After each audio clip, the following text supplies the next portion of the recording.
Mga kabayan, kung nagkataon, delikado pala ang Kongreso dahil sa posibilidad na mangyaring kaguluhan na gagawin ng ating mga retiradong kasundaluhan o militar dahil sa pang-aabusong ginawa ng mga kongresman dito sa dalawang host ng SMNI na sina Ka Eric at Loren Badoy, kung saan ay ikinulong nila ng 1 linggo dyan sa Kongreso. Ito ay matapos ang pagsasagawa ng isang manifesto kung saan ay pumirma ang halos sa 200 retiradong sundalo para magsagawa ng protesta dyan sa Kamara.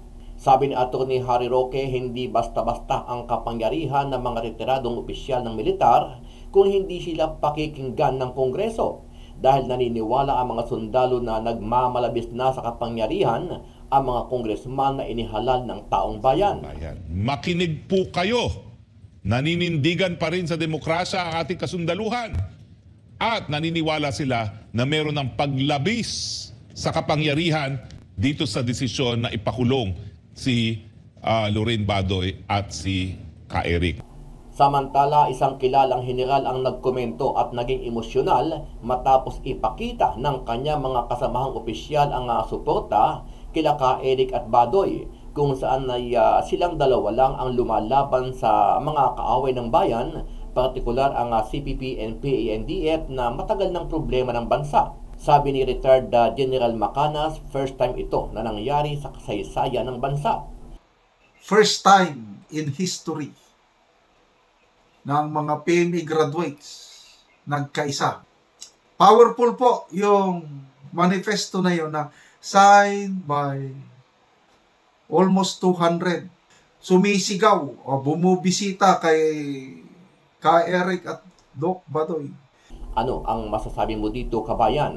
Naniniwala ba kayo na nagkaroon ng panik at natakot ang mga congressman sa mga retired militar kung bakit agad nilang pinakawalan sina Ka Eric at Badoy?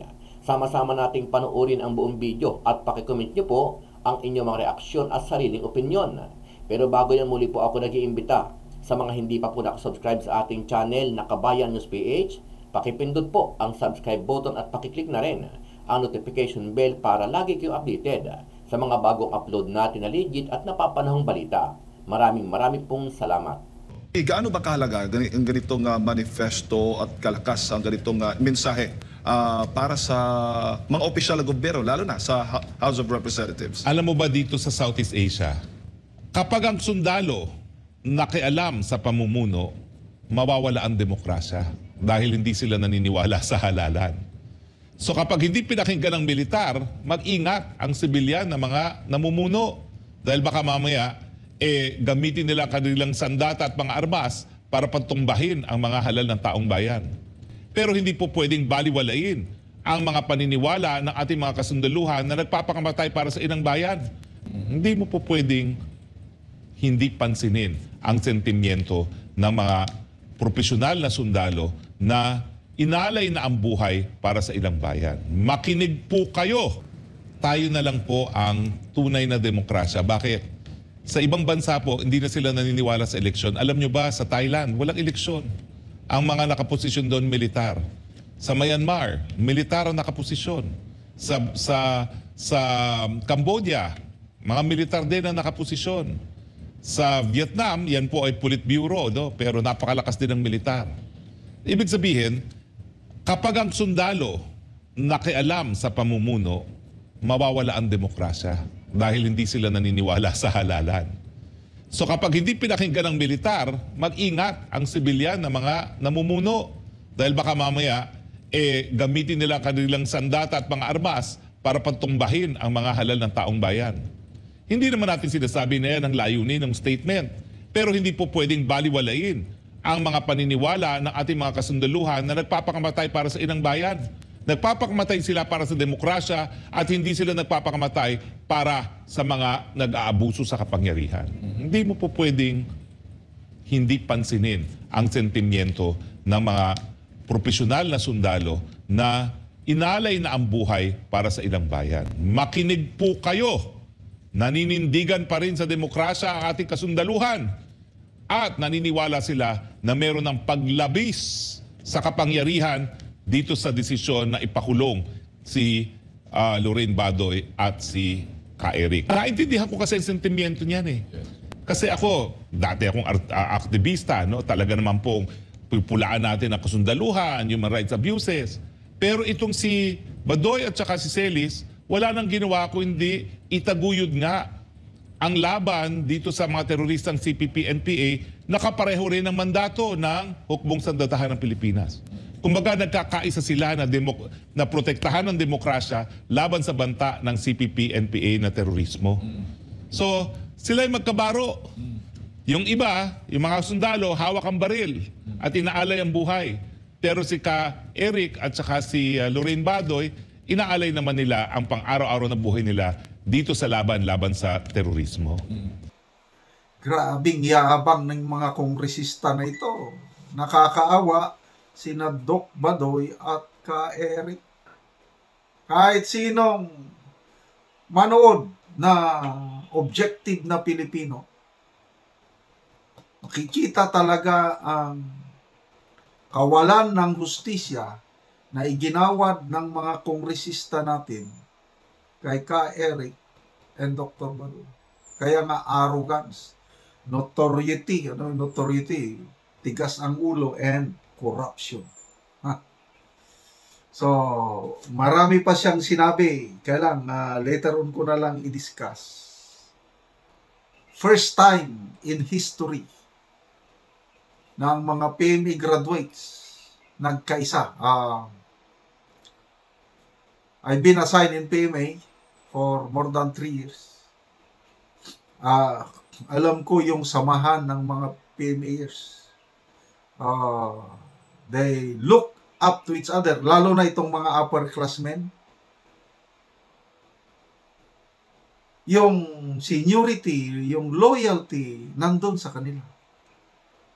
Example itong senior, example, class 83, kernel lang. Hindi. Example, yung experience ko, class 83, 3-star general. Yung class 80, nagbisita. 1-star lang tong class 80. Nako, sir ng sir. Talagang sir, anong kailangan nyo sir? Sige sir, aksyonan ko kaagad yan sir. Ganon ang sabi nitong class 83 na 3-star general. Kung ano ang nire-request nitong class 80 na senior niya sa academy, ganon po ang samahan ng mga cavaliers o PMAers. Kaya very influential, very powerful po yung manifesto na yun na signed by almost 200. Ay baka ngayon dumadami pa eh. Hindi ko pa nakuha yung exact dahil marami pang gustong pumirma. Halos lahat are retired generals. Tapos nagkaisa sila. Nako, ang plano pala is pag hindi ni-release, baka ngayong araw na ito makalawa, nandun na mga PMAers. Nako, saan ka nakakita?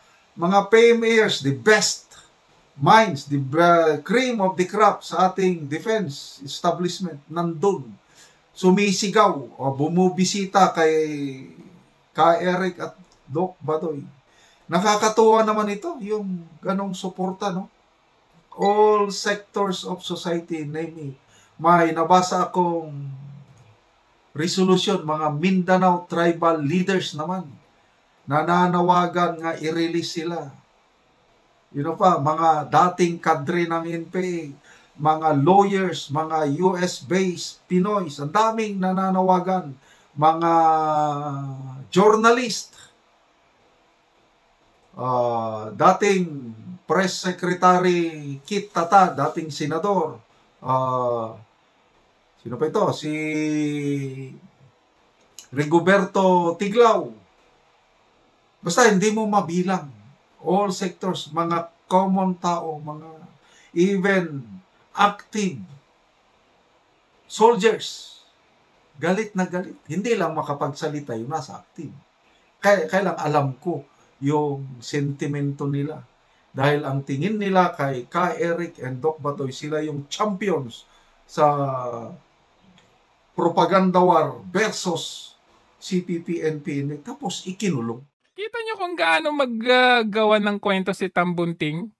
Ah? Sabi niya, sinabi daw ni Ka Eric kung sino yung source. So ngayon, sino paniniwala natin? Si Ka Eric o si Tambunting? Kasi kung tutuusin, hindi ako naniniwala sa sasabihin ni ano yan eh, ni Ka Eric yung source. Kahit sabihin na natin, executive session nga eh. Hindi siya pumayag. Mas pinili niya, sige, contempt nyo na ako. Pero kahit ikulong nyo ako ng reclusion perpetua, hindi ko sasabihin. Tapos sasabihin ni Tambuntis, Butanding. Sasabihin ni Tambunting na sinabi daw sa kanya. Story niya yun. I did not reveal any names. Sinungaling! Sinungaling ka, Tambunting. So sabi niya, may nireveal na names. We talk about it. Sabi niya, in confidence, ay papakinggan niya ako. I did not expect na may sasabihin siyang mga bagay na maglalabag sa confidence ng aming pag-uusap. Ano kaya yun? See?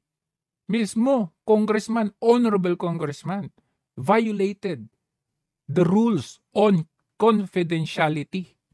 Ang sagot ko, Congressman Tambunting said na may source siya sa sinabi ko, story niya yon. Story niya yon. Alam niyo kung bakit? Ako, sa tingin ko kung bakit niya sinabi ni Ka Eric para ma-justify nila na palalayain nila siya. Kasi ano ba yung premise nila noong hearing? Kailan natin palalayain si Ka Eric? Sagot nung Pimentel, hanggat sabihin niya yung source. Sana all. Sabi niya, di ba? So, para ma-justify nila. Kasi natakot na talaga yan sila. Natakot sila sa boses ng taong bayan at doon sa 146 na PMA top. The word is top officials.